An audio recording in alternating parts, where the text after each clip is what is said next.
Okay, I just clicked the live button. As soon as it comes through on YouTube, we will get started.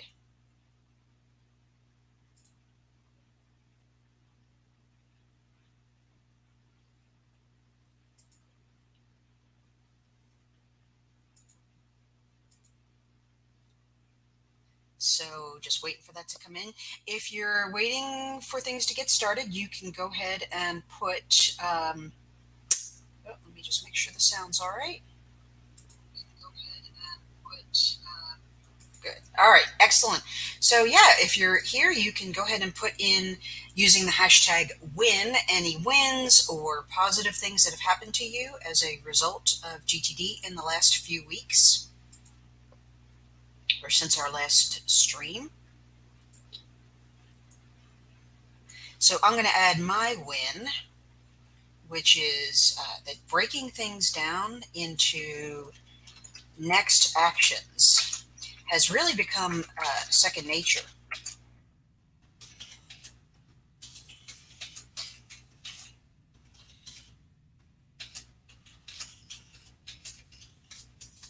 So when I feel like overwhelmed by something or something seems too big to complete, I feel like it's almost an instinct to say, okay, what's the next action? What's the next thing I can do? What's the smallest thing I can do?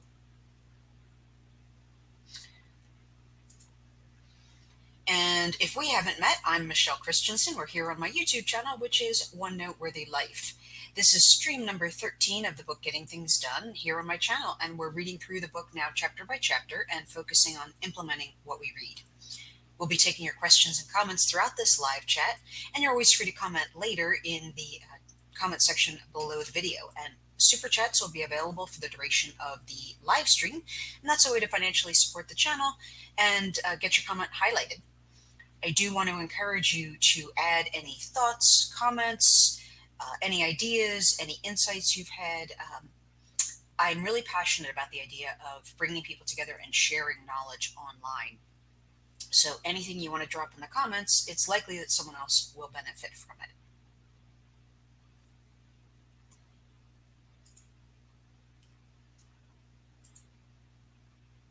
So we are working from the updated 2015 version of the book Getting Things Done. The cover's on your screen right now.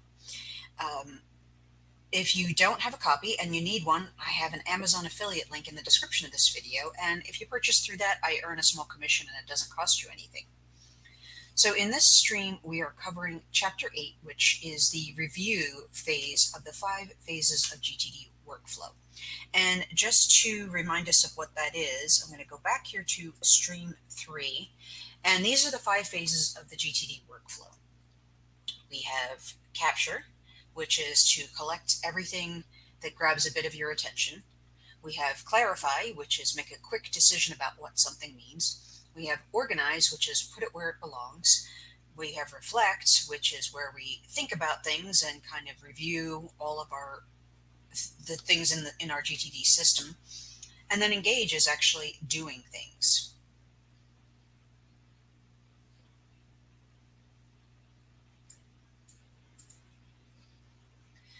So I have found it really helpful to start each chapter with an outline of the chapter, so that's up on your screen right now.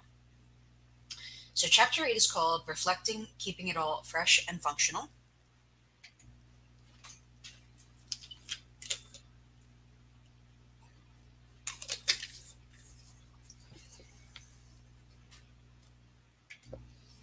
And these are the sections in chapter 8. We have a little bit of an introduction, and then we have what to look at when, and then we have updating your system, and then we have bigger picture reviews. So let me go ahead and check the chat before we jump into the first section.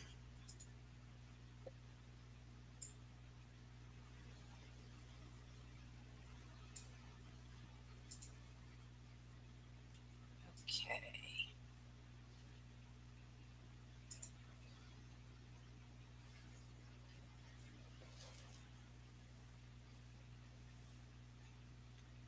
So these are some points from the beginning of the chapter.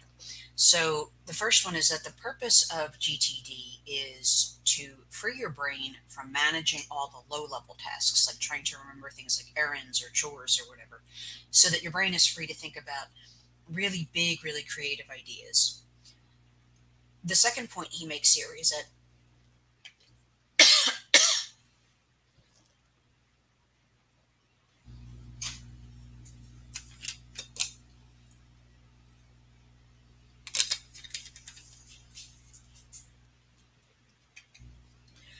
the second point he makes here is that to trust your system, you have to have it current and complete so that your brain can really let go and trust the system.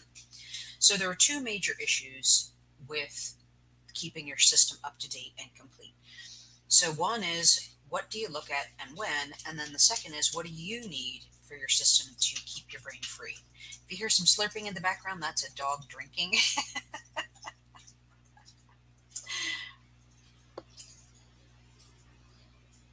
So before we get into the next section, I'm going to go ahead and check the chat again.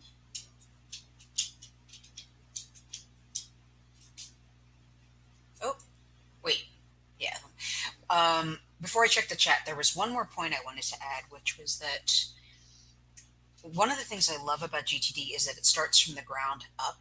So many systems start with this idea of this bigger picture. What are your big dreams, your vision, your goals, your ideas, your principles? And then direct you to manage your day-to-day life from that perspective. And that is valuable. Like, there's no denying that's valuable. But the big thing missing from that approach is that most of us are swimming in day-to-day things. Until you can get some control over all of the daily stuff that comes in, the deadlines, the emails, the housework, the paperwork, reports, clutter, appointments, like you really can't think of bigger things.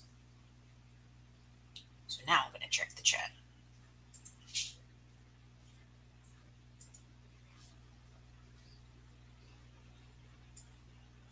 All right, very good.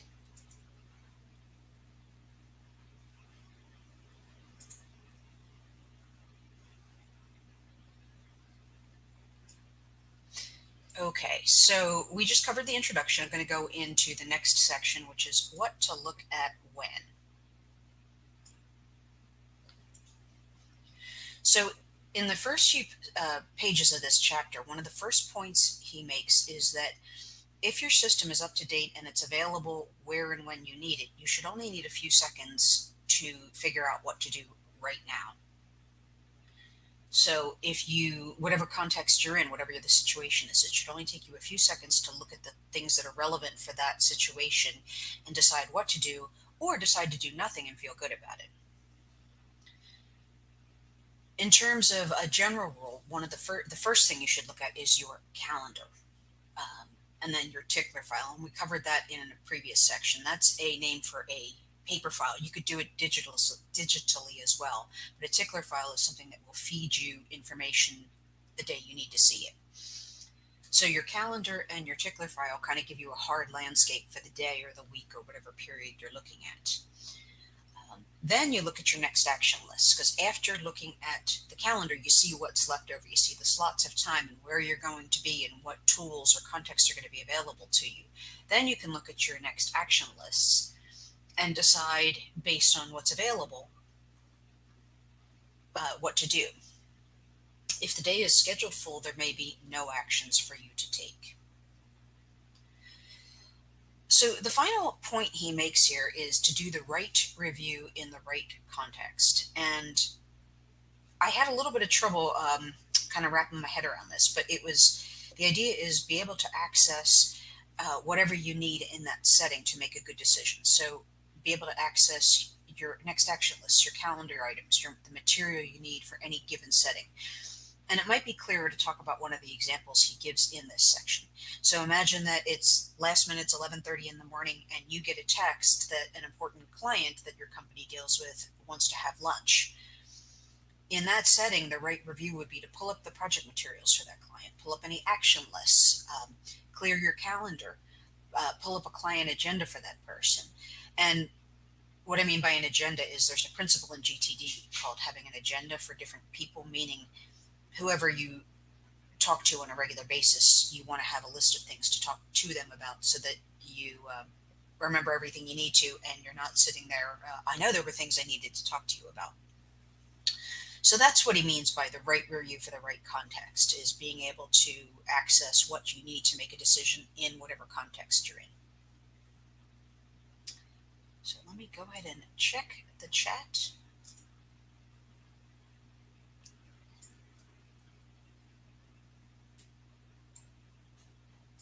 Awesome.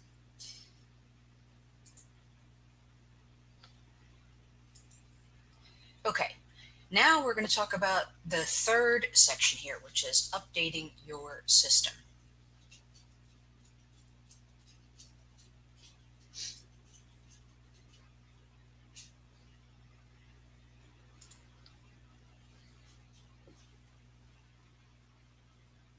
So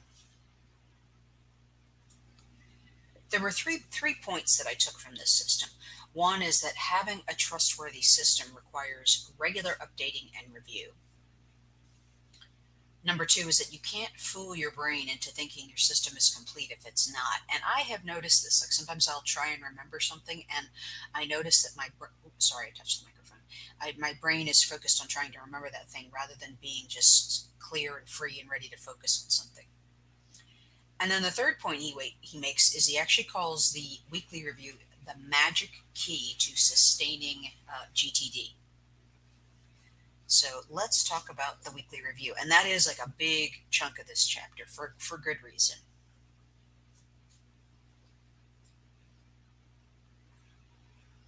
So if you haven't heard me talk about this, my own story with the weekly review is that I first read GTD prior to maybe 10 years ago. I don't even know.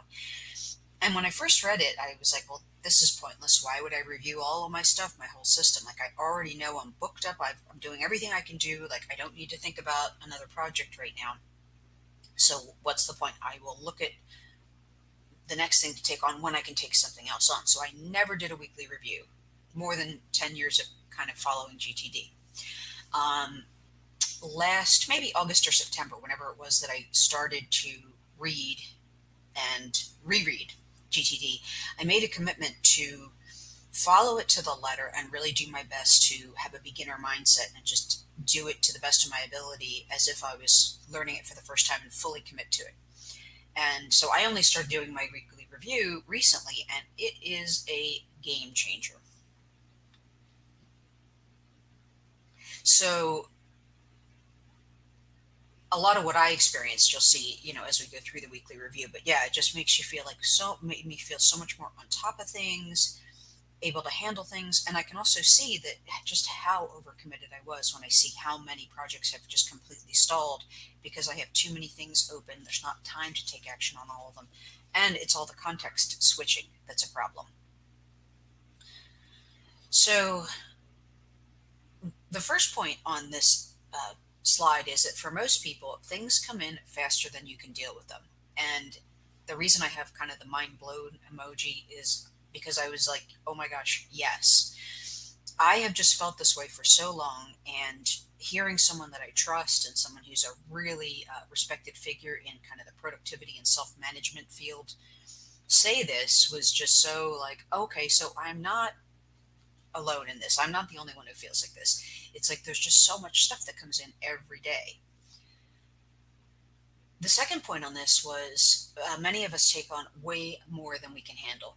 And he describes handling something both in terms of fulfilling the commitment that you made and processing it in our GTD system. And I have the hand up emoji because, hey, anyone else? Yes, yes to that on myself.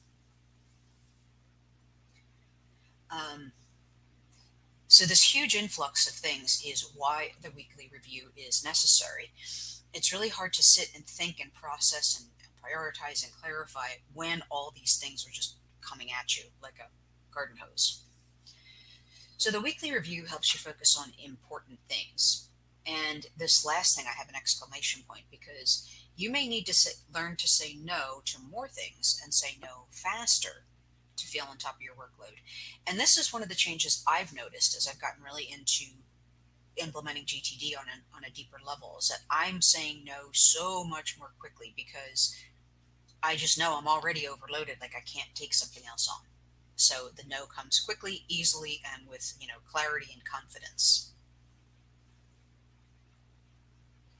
So, what is the weekly review? This is on page 195 if you want to read the full discussion of this.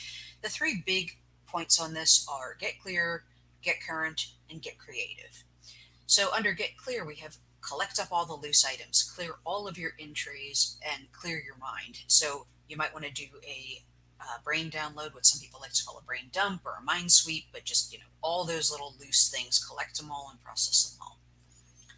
The second thing is get current. Discard any outdated items, update your next actions, review your calendar, review your waiting for projects and checklists. The final section is get creative. And one of the points I loved here is that he says humans are naturally creative. Like, even if you can't draw, there are things you are creative, meaning that you can and do create things. GTD helps eliminate the barriers to creativity. So I liked that idea. And in the Get Creative section, he talks about reviewing your someday maybe list, because maybe it's time to move one of those things into, your current projects where you're starting to work on it. And then the final point he makes here is be courageous. Like, so what big ideas do you have? Like, is there something that you're dreaming of that seems impossible that maybe needs to be added into at least a someday maybe list? So I like that he says be courageous, because it kind of gives you permission to dream big. Also in this section, he talks about David Allen, the author. When I say he, his own purpose of creating GTD and using it is to access and catalyze new, creative, and valuable thinking. And this I thought was really important, because we're not just doing GTD to do it or to be organized or for any, sort of superficial or Pinterest meaning. It has a really deep, valuable, meaningful purpose. Like, we're trying to free up our brains from this low level work so that we can have the big ideas, the big thoughts, the big projects, the big goals. So next, there's a discussion of the time and place for your weekly review. And I really like this, because I think when you're trying to implement something, it's really helpful to see that there is a discussion to be had. There are problems to be solved. There is, maybe some friction with trying to get this to happen. So I like that this is just, kind of put on the table in this discussion. So his first point is, like, once you get used to the feeling of relaxed control, the weekly review will feel like something you need to do to get you back to your comfort zone. And so this might be similar to tidying your house. Once it feels too out of control for whatever your level is, like, people have different levels of tidiness that they feel comfortable in. But once it gets too much for your comfort level, you'll feel like you need to tidy it up. Until you need the weekly review, just find a way to make it happen without distraction. He does give this one idea that if you work something like a Monday to Friday job, he suggests early on a Friday afternoon, and this is on page 199. And he gives the reasons that, well, the week is still fresh, so anything that happened this week is still fresh in your mind, and it's a good time to review. If you do it early on a Friday afternoon, you can still reach people that week. And then it also gives you kind of that feeling of, okay, decks are cleared, I'm ready to go when you leave for the weekend. So this is the only time, it's not the best time, it's just a suggestion. And what I liked about this section was the thoughtfulness around choosing this time. It's not an arbitrary choice. There is very specific reasons to make this choice. And I thought that was just really thought-provoking about when would be a good time for me or for you to do your weekly review. He makes the point of, like, whatever works for you on a regular basis. And he gives some examples, some creative examples of using your commute time, waiting for practice to finish, or layering it on top of any other weekly regroup habit that you do. Now, my own tip is I'm a huge fan of reusable checklists. I make checklists for anything that I do on a regular basis, and then I reuse them. So I have a reusable checklist to use in my weekly review.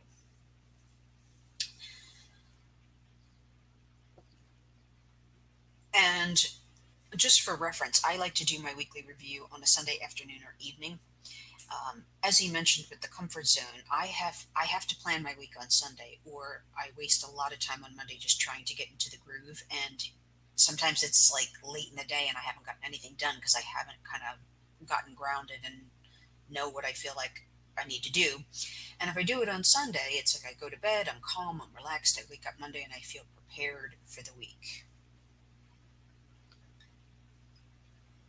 And again, he kind of finishes this off with whatever, just make it happen. So I'm going to go ahead and check the chat.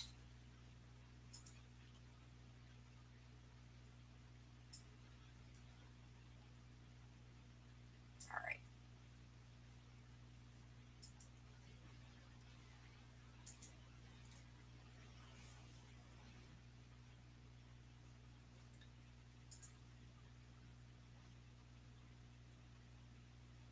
Okay, the final section of this chapter is on bigger picture reviews. And to refresh us on these bigger picture, this is from stream number 6, and this is the 6th level GTD model of horizons. So we have our ground level, which is current actions. We have Horizon 1, which is current projects. That should be on your project list and reviewed every week. Horizon 2 is area of focus and accountability. So you may have different roles that you play in your life, like parent, spouse, employee, volunteer, manager, etc. Horizon number 3 are goals, and this is what you want to be experiencing in a 1 to 2 year time frame. Horizon 4 is vision. That's 3 to 5 years into the future. Bigger picture, and it might be things like career, family, financial goals, etc. And then finally, Horizon 5 is the purpose and principles. So this is the biggest, highest picture view, and it's kind of like what matters to you. All the other horizons should derive from and lead to this. And in this discussion, back in that stream and that chapter, it was noted that the terminology isn't that important. What's important is understanding these different levels. Like, it's not totally critical that you know if something's a vision or a goal. But what's important is knowing that there are these levels and defining them for yourself. And once you have some idea around these bigger picture ideas, it will help you to live your life and make decisions and take actions that lead you toward these bigger picture items.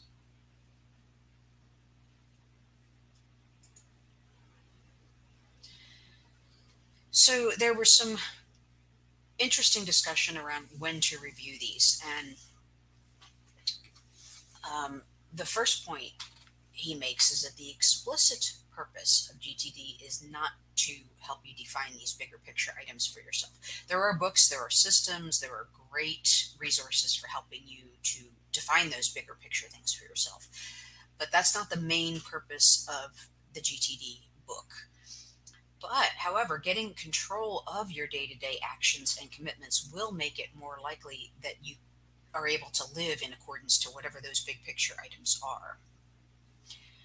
Next, he says, assess the various GTD horizons as often as you need to feel good about your system. So I think the higher up you go, the less often they need to be looked at, but they should still be looked at, again, as often as you need to make sure that that thing is still something you value. So the third point is feeling in control of the goals and commitments you already have will free you up to think of the next idea or bigger ideas.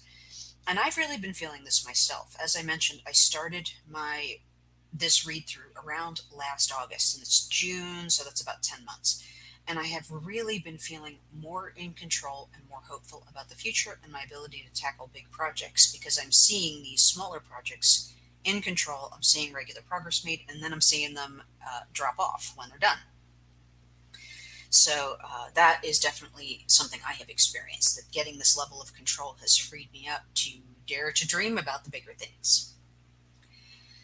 Point number 4, he mentions that it takes at least 2 years of implementing and regularly using GTD to feel confident that you can deliver your commitments to yourself. The benefits of GTD do start immediately, but it takes 2 years of implementing and regularly using it to feel like really confident in your level of control and your ability to fulfill what you commit to. And I really liked that he added the time frame in. when we only have ourselves to compare to, it can feel like, oh, I've been doing this for 6 months, or I've been doing this for 3 weeks, or whatever. Why aren't I in control yet? And to have that time frame, so it might take you less, it might take you more, but knowing that it can take around 2 years of that full jump in with both feet level commitment to start to feel this freedom is really good. Like, it really helped me to know that.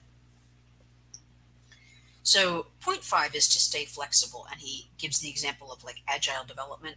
So, get something up that's like as close to your vision as you can get, and then steer it from there as you get feedback. So, we might not have the final vision of something when we start it. Then the final point is that future thinking is great, but there has to be some confidence that you can implement the things you come up with. And this was something he referenced earlier in one of the very first chapters, how your brain will continue to feed you ideas as long as you can handle those ideas. So if you stop handling those ideas, like putting them onto the appropriate list or acting on them, or saving them for later, the ideas might stop because your brain feels like your brain's like, oh, you're overloaded, like no more ideas. So future thinking is great, but there has to be some confidence that you can implement it. Now, I have definitely noticed this with myself in my 10 months of working on GTD. As I've gotten more in control of my day-to-day life, I feel more confident that some of those pie in the sky things could really happen. And if you haven't heard me talk about it, I have a fixer-upper house, so we're always doing projects, and some of them are really big, really pie-in-the-sky projects. But I'm starting to actually, in the last few months, I've been like, well, maybe we could do this thing.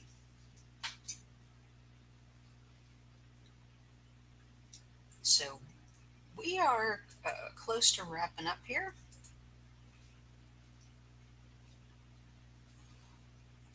Okay. That is about it for this chapter. We are going to head into the wrap up. So if you have any thoughts, ideas, comments, anything from this final section, or anything we covered today, you can add those in the chat right now. The next stream will cover chapter 9. It hasn't been scheduled yet, but do make sure you're subscribed so you can get notified of when I do schedule future live streams. So I'm going to do a final check of the chat.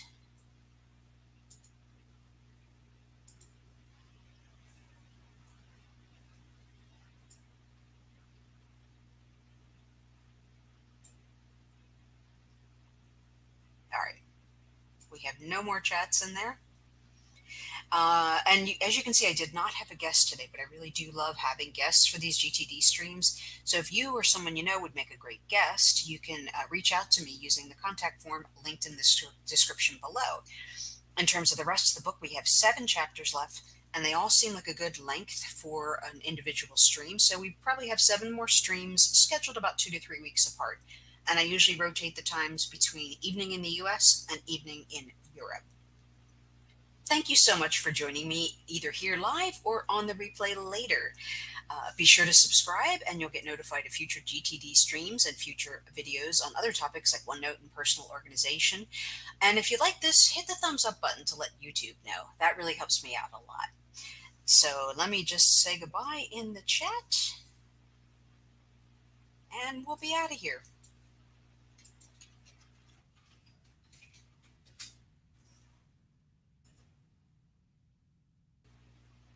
Okay, bye bye. Thank you so much for joining me. Have a great rest of your day.